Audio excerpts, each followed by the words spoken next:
Hey, Robin, so great to see you. Hi, Julia. It's so great to see you. I'm really happy you could make some time to be with us today. Thank you. You are so welcome. I was so excited about this conversation today. Me too. Well, you are very special to me because not only were you in one of the very first master class, or did we decide it was the first master class? I can't remember. What was it? Your very first workshop. You didn't even have the Oh word gosh, you're master. right. I didn't even have an online program yet. We were in a room, like 12 of us. Yes, yes. Yes, In that beautiful office. It was what, 6 to 8 of us, and that's right. And we were learning about fundraising way back when. and if you were to chart where we are, I would imagine that all of us would thank you for our trajectory. So it was Oh, great. thank you so much. Well, I am so happy to see all the success that you've had. And if you're just joining us, so Robin A. Young runs a company called Behaving Wealthy. And today we are here to talk about money, which is one of my favorite topics and Robin's too. And where, I know we are so aligned is that we believe that women have a lot of work to do in this area. I know that I had a lot of work to do. I will start with the personal, that this is an area that I needed to get a lot of help from coaches and books and inner work. So maybe just tell us a little bit, how did you come to do this work? Because I shared a lot of my story in Million Dollar Women, but maybe you could just share with the women watching, how did you come to be the money lady? Absolutely. So I started off modestly, which is really code word for poor. And but what was interesting, I went to school with very wealthy kids, so I had a very dichotomous day. By day, I was at this beautiful, wealthy, privileged school, and by night, it was poverty and oppression. It was just bad. But Where was that, Robin? pardon me, Where was that? What's from St. Louis, Missouri. St. Louis, Missouri. Awesome. Yes.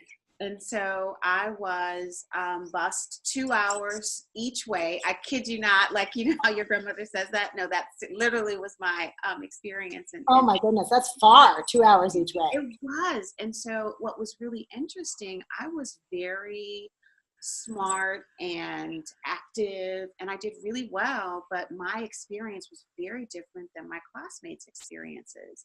And it became evident to me kind of what was wealth. One day, my classmate invited me home for a project, and we were going to finish a project overnight. And so we leave school, we walk out of our doors. I head right to the buses, and she's like, no, go left. I'm like, the parking lot's left. I'm still 15. She had just turned 16 the week before. We walked to this brand new Mustang. I was like, oh my gosh, her car. Not even like getting picked car. up. Her own car. I was like, oh my God. So of course I'm like, wow, we drive to her house. I will never forget this moment. It was this beautiful house, this cul-de-sac on this amazing kind of hill, beautifully landscaped, 3-car garage. At that time, I'd never seen one. So I was like, so anyway, we go into the house, on the island in the kitchen, sandwiches and cookies and fruit and snacks and everything. And I was like, oh, is your mom having a party? She's like, no, that's our afternoon snack. And You're like, where have I landed? This is just a whole other world. I'm in Disney World here. Exactly. So we go upstairs, do our homework, then we come back and have family dinner with her parents, and we're talking about our project. And we had a couple of questions, and her dad says, I want you to get your questions answered at the library. He sees me check my watch, and he's like, no, I'm talking about the library in the other room. Oh, the library in their home. That's good. I can tell you, at that moment, it became crystal clear. Wealth is really about your experience, because I would have gotten an A on that exam alone, but how would I have gotten that A? Travel to and from the public library and the public school bus. I mean, it was just like, oh no. Yes, two totally different worlds, just like you're saying. Maybe I had food, and we had a feast for a snack and dinner. And I said, oh my God, this is wealth. Who has it? How do you get it? And how do you keep it? And so that moment when I was 15 years old started this journey to wealth, really. Wow, that's such an amazing story. And I can relate to a lot of pieces of it, because I grew up right here in New York with a single mom, and I wrote about this in Million Yes. Dollar Women, so I won't go too much into it, but I was on financial aid and with a lot of kids who had a lot more than I did. Yes. I too became interested in at an early age in, well, how do I create my own very abundant future? I don't think I used those terms at the time. But Yes. in looking back, I decided scarcity was not going to be my story. And it sounds like you made that same decision. Exactly. But my that moment at 15 really started my quest to understand wealth. So I went to college, economics and psychology, went into wealth management, and then fast forward to 15 years from that moment, and I was managing $1 billion for over 500 millionaires. And I know that sounds kind of fancy, but let me tell you what it really means. I just put together portfolios for wealthy people. So you had to have a certain amount of wealth to work with me. But what was interesting is the company that I worked for actually prospected for us. And so we had to manage the money. And my clientele, 93% of my clients were men over 65 and not diverse at all. And I said to myself, where are the women? Like, Yeah. where are the younger people? Like, where are like other people, and who's teaching people how to build wealth? And because it truly is a different process. And so I learned all of these amazing kind of wealth processes and strategies. But what was missing was this space of how do you go from earning an income into actually having wealth? And I looked around and I saw a lot of 30 and 35 and 40 and 45 people who were overachievers, doing extremely well, awards, degrees, great incomes, but not wealth, meaning financial independence. They can't leave their job, or they can't stop working, or they can't take a week off. It was just this kind of churn. And I said, I wonder if I could teach what I've learned in wealth management to people who, what I call, are emerging wealthy, who have all that it takes, but they're not there yet. How do I help them turn income into wealth? Behaving Wealthy was born. I And I love that. I am so glad you decided to take up that mantle, right? Because we are starting to see those demographics change a little bit. I know there's been a lot written lately about how much more wealth is coming into the hands of women. But from what I've read, it's some to some degree because women are making more, but it's also a lot due to inheritance and things like that. I think if you look across the boards, we're still seeing far fewer women who are really well educated. I'll say even in my own circles, right? Around how do you build wealth? So I hope you don't mind if we just get right into it and think about, how should we be thinking of this? And when I thought of talking to you today, I remember thinking, well, for me, thinking about money and financial security and abundance, it's kind of in three buckets for me. And I don't know if this will resonate with people watching, but it's, one, what am I doing right? Let's start with some good news, okay? Because I know that for years, I didn't even go see a financial wealth manager because I knew they were going to take one look at what I was doing and say, you're not putting enough away. You're going to have to live in a shoebox when you retire. I was like, I don't want to hear that. So what are we doing right? I would love to hear from you. That's the first thing. Yes. The second thing is, what are we doing wrong and how can we fix it? And Yes. maybe something we already know we're doing wrong and how do we fix it? But the third one is, what do we not even know we're doing wrong? Because I think when it comes to money, so many things that just never even dawned on us. So maybe you could talk a little bit about all three just as a way of organizing the comments, if you would. Absolutely. So the first thing I want to say is I don't believe that people are actually doing anything incorrectly. People aren't wrong. Oh, for you. They've been conditioned for one type of outcome. And that one, women have been conditioned to be dependent on men. So if you're conditioned to be dependent on someone else, then you don't really know how to build your own, what I call, net worth and self-worth. So And that's does it even go for entrepreneurs? Because of course we have all amazing entrepreneurs watching us here. absolutely, because Yeah. remember, in America, we are a culture of earners. Our culture is earn, earn, earn, not keep, earn. And so people do a really good job of earning. I imagine right now if one person who's listening just were to just tick off, I've earned this, I've achieved this, I can earn this. But how do we actually earn based on our own value? And when I say earn versus our own value, I'm saying that really kind of dovetails into what I call what I do, which is this parallel journey of worth and wealth. Because you can't have one without the other. So you can't have wealth if you don't have worth. If you have worth, don't have worth, you can't have wealth. And how do you define worth, Robin? What does worth mean in your world? So the easiest definition to understand what worth is being able to articulate your value as it relates to someone else. And what I mean by that is, let me use you as an example. Like when I think about how you've helped me and so many other women, Julia, I think about the fact that you have offered a framework for building a business and building a sustainable business, building infrastructure in a business. So you've packaged what you know, your background, your unique brilliance into a value that helps me. And so when you think about that, it helps me with more money, more time, and more love. Most women haven't been trained and conditioned to articulate our value proposition. And income is just an exchange of value. So if you can't articulate your value, then you can't earn the money you need to earn. If you can't earn the money you need to earn, you can't build wealth. And so that's so well put. You're absolutely right, because I see so many brilliant, talented women, but who aren't putting themselves out there or marketing themselves enough or charging what they're worth. We see a lot of that in the entrepreneurial world. So this really resonates with me, what you're saying. And so when you said your original question was wrong, you said, what are we doing right? What are we doing right? What are we doing wrong? We know we're doing wrong. And what do we not even know we're doing wrong that we're doing wrong? Right. So part of what women are doing right is being conditioned not to be keepers. And so what we have to do is shift that paradigm, shift our perspective, and start and just literally tweak. Now that we know how much we can offer, how much value we can offer, let's package it. So let's do more right. And more right would be packaging how we help others, how we serve others. So that's the continuation of right.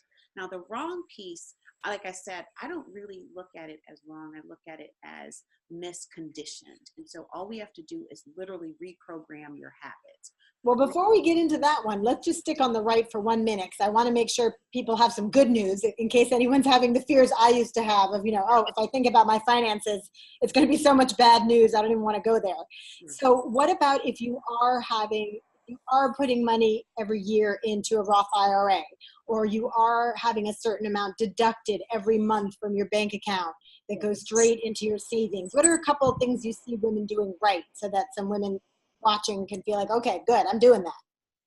So if you've ever earned enough, and I don't care if that means you worked for someone else, you're doing something right. If you've added to your retirement account, either by 401k when you had you were employed, or a SEP, or a traditional IRA, or a Roth, you're doing something right. If you give on an annual basis, so not only are you helping the community, but you get some sort of kind of tax efficiency from that, you're doing something right. If you have ever helped someone else in your family, be it your sibling or your adult children or your parents, you're doing something right. So there are a number of things that people are doing right. I love hearing those. Thank you. That's a really great list and a great reminder that, we're already doing things that do show that we are taking care of ourselves financially, and we sometimes forget to stop and honor them. So yes, and I always tell people, think of it from the perspective of baby steps. So my goal is every morning I ask myself this, and I ask my clients to ask themselves this. I get one life. How do I want to spend that one life? So when I think about today, what can I do today that will get me closer to my vision of freedom? What's a 5-minute baby step I can do today? And I know, I don't care if you have 6 kids and a multi 6-figure business, and you have a husband that travels all the time, or you're a caregiver, you have 5 minutes to take a baby step. And what kind of baby step do people take? So I think it really depends on what you're doing, but let's just say someone who feels shame around not saving enough. Okay. So what I would say is the first thing, your 5-minute activity for today is where can I find $25 that I can commit to my emergency account this month and every month going forward. That's it. $25. That's Yeah, it. that's a baby step almost anyone can take, right? In fact, if you want to get really, really, like take even a smaller baby step, if you can just find $1 a day and you put it in a jar, if you could just do that and at the end of every month, put it in your savings account, or just put it in place for a rainy day, the idea of you committing to yourself for a minute or 5 minutes a day, you look up, a month has passed, a quarter has passed, a year has passed, and you're like, wow, look what I have. And that momentum, Julia, is what actually motivates you to do more. I love that. And you're building the habit, just like you were saying before, because in a way, Being wealthy. it's a habit, right? There are good habits and bad habits. This is a good habit to build. All right, super. So those are some things that we might be doing right. Now, okay, we don't have to call them wrong, but what are some of those steps that women can take just to get kind of practical and tactical here for a minute? So the first thing is we have to understand, I call it putting money in its place. Money doesn't have control over us. We need control over it because its only purpose is to pay for what you want. So I use the word freedom. So the very first thing I'd love for the audience to do, Julia, is take out a piece of paper, or if you're on your computer, I want you to literally write down the word freedom. We're going to use the word freedom as an acronym. Okay, so write down the word freedom, and you're going to tell us what the letters stand for. Yes. I love it. All right, let's do it. The F stands for fitness.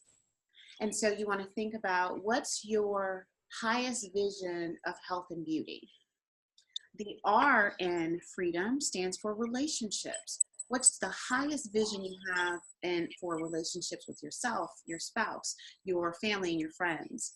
The first E stands for experiences. What entertainment or pampering or shopping or travel just makes your heart sing. What the second E stands for employment. What does that look like for you? So, how do you want to package your value? How do you want to engage with people? What kind of team do you want? So it's really like your entrepreneurship with this group too, right? Maybe we can swap that one out here. Exactly. I like it. The D stands for divinity. So what's your spirituality like? What's your highest vision of being connected to your source? So whatever that is, whomever that is. The O stands for others. And so others is really, how do you want to give back to your community? And that's different from the relationship, because relationship is your actual relationship with people. The O is giving back. And the M stands for millionaire. I like that. Yes. $1 million women. Yes. Once we get clear on what those things, what we really want, then people come to me and I quantify them. Because once you know what it is, we know how much it costs, we put that together and that becomes your goal. You cannot achieve your goal if it's not the goal you really want. You can achieve it, you can't sustain it. And that's what happens. You get on this, you pay off your debt and then you're back in debt 15 or 18 months later. And you're like, why? Well, because getting out of debt wasn't your real goal. What's your real goal? It's probably freedom. It's probably having more income to pay for what you want. So let's get really clear on the real goal. And then that actually motivates you to do what it takes to get there. It kind of feels, Robin, like you're like a money midwife or something. Like you're helping women to birth this beautiful dream and this baby. Because the truth is, this is all, it sounds really cool, really easy when you say it, but this is hard stuff. And I've done some of this on my own and some of it with coaches and help. And, but it's so important. It's about, are you going to own your life, right? And are you going to create your own destiny and your own sense of worth and abundance? What's a step that they could take to find you and to do some of this work with you? And who do you like to work with? Who's your perfect customer? Maybe you could answer both of those.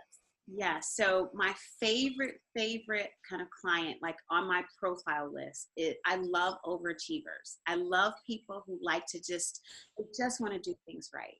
But they've hit some sort of snag in their lives. They're stuck now, and it's no longer working. You did the checklist, you did what they told you to do, but you're just not happy. It's not working. Or you don't have the amount of abundance, financial abundance that you'd like to have. Yes. Yes, and you are a good person, and you believe in doing your part. If somebody says do 1, 2, and 3, you do 1, 2, 3, and 4. Those are my favorite types of people. And so in terms of what level of revenues they're at when they come to you, you know that I mainly help women making 75,000 to 750,000, help them get to $1 million. Is there a sweet spot for you of where women are at? That's a great range for me to help. I can help that group, absolutely. But I'll tell you, there's an additional group that I can help. If a person is watching and they're just beginning this entrepreneurial kind of pursuit, their journey, and they have assets and they're willing to invest in their business, but they don't want to waste or spend too quickly or not get the right return on investment. Or make the wrong decision. I know many of us worry about that with money, that we're going to make the wrong decision. Yes. And so to really plan this. I think you said you had something that women who are listening today could do. So can you share that with us today? Yeah, so I have 7 available spots over the next week. And I would love, yes, just for your audience, Julia, Thank you so much. You all to have, I call it my paycheck pay raise session. And so I invite 7 of you to get on my calendar. You can go to chatwithrobin.com, chatwithrobin.com. We'll put that up in the group, chatwithrobin.com, and they can set up, is it like a half an hour call with you? Or exactly what it is. And literally what we're talking about is how do we make sure that your business is giving you a return on your investments of time, your talent, and your money. So whatever that looks like, what would it make sense for your business to give you? I love that. How are you getting the proper returns on your time, talent, and money? Is that what you said? Those 3, your resources, time, talent, and money. And before we wrap up, I did just want to say, what would you say to the woman who, and I know this was me a few years ago before I did the work I did, where you just are kind of an ostrich with your head in the sand about all this financial stuff. Like, you need to deal with it. You're not good at it. You're not putting the amount of money aside you want to put aside. Why should she take her head out of the sand now? Well, there are a couple of reasons. I'm going to give you one reason is because it's costing you. It's costing you time. It's costing you money. And it's costing you talent. You can't work with the people you want to work with if you're not helping more people. And if you can't look at your numbers, you will not make more. So that's number one. Your time is wasted. Your talent is wasted. Your time is wasted too because you don't get it back. What's the difference between me and, let's say, Oprah? The only difference between us is we have time is how we're using our time. So one thing entrepreneurs tend to do is funnel all their money back into the business, hoping that one day they'll sell the business and they'll get that big payout. So what do you do with entrepreneurs who are managing their money that way? Don't do that, please. If you don't hear anything else I've said, don't do that, please. Why not, Robin? What's wrong with that plan? That is literally my pet peeve. That's the problem I solve. That's okay. the problem I solve. And the reason I solve that problem is I can't tell you how many business owners I've worked with that have sold their businesses and they get that lump sum and it's still not enough. It's not their freedom number. It's not their freedom number. No. And so they then have to go back to work. But they've sold kind of their big brilliance. But I need you to think about another scenario. Imagine if you're taking wealth out of your business every single month, which is that is my goal. I want you to take out money every single month so that you have time working for you, because your greatest friend in maximizing your assets is time. That's your greatest friend. I love that. And the fact that you're helping women to reverse engineer the life they want with the worthiness and the abundance. I mean, some of my key takeaways from this today, and tell me if I missed anything, are that we really need to define for ourselves what worthiness is, what freedom is, and to come up with a plan so that we can make sure that we get it, because it's not going to just happen all by itself. We're actually a little bit socialized to do the opposite, to just give and work and not necessarily build our lives the way we want them, to architect them. So that was something I heard from you. And I also heard that we can take baby steps. We don't have to figure this all at once. There's no shame to not having a financial plan yet. Just because you haven't figured it out yet doesn't mean it's not figure outable. And with the help of, Robin or someone you can work with and trust, you can start to make some plans to have a more, caring future for yourself, because it is about self-care in the end, isn't it? If you think it makes sense, book some time with me, a chat with Robin, and then I can help you with it. Well, everyone who sets up that call with you is going to benefit tremendously, because you have so much to share and teach. And I'm really grateful that you took this time today. I know how busy you are, to get on and share some of your insights and wisdom and advice with us. So thank you.